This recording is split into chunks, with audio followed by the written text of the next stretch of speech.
Congrats Deepika for your success. Thank you sir. ఎప్పుడు pass out ఏం చదివారు?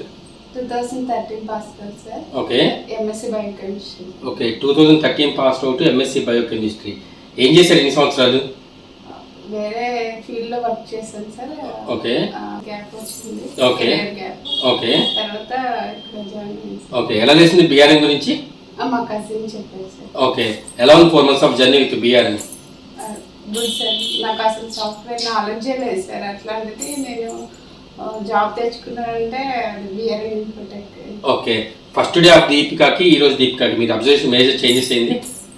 ఫస్ట్ డే అసలు సాఫ్ట్వేర్ అంటే ఏంటో కూడా తెలియదు సార్. ఓకే. అట్లాంటిది ఈ రోజు నేను కోడింగ్ నేర్చుకొని ఒక కోడింగ్ చేస్తున్నానంటే అదంతా లేదు. ఓకే ఎంఎస్సి బయోకెమిస్ట్రీ అయ్యుండి ఇన్నేళ్ల కెరీర్ గ్యాప్ తర్వాత అదిగా బీయింగ్ యాజ్ ఎ మదర్ చాలా చాలా టఫ్ ఉంటుంది సిచ్యువేషన్స్ అనేది. సో ఎట్లా హ్యాండిల్ చేశారు?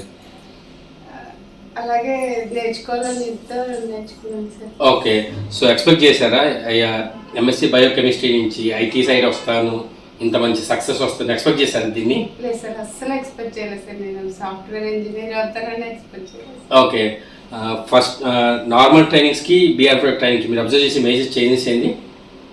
డెప్త్ గా అర్థమయ్యేలా అసలు సాఫ్ట్వేర్ నాలెడ్జ్ లేని వాళ్ళకి కూడా అదంటే ఏంటో డెప్త్ గా చెప్పి కోడింగ్ ఎలా చేయాలి ఏంటని చెప్పి 8 hours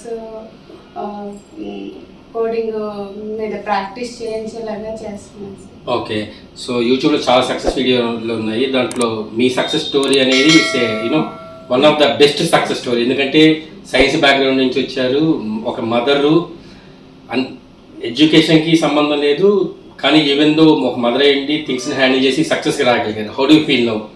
I'm so happy sir. Okay job లేకుండా ఇబ్బంది పడే వాళ్ళకి లేదా మంచి కెరీర్ కావాలి మీరు ఇచ్చే సజెషన్ ఏంటి? బీఆర్ఎన్ ఇన్ఫోటెక్లో జాయిన్ అయ్యి కోర్స్ నేర్చుకొని తెలియదు కూడా తెలుసుకొని మంచిగా జాబ్ తెచ్చుకోవచ్చు. Okay anyways thanks for feedback and all the best for future. Thank you sir.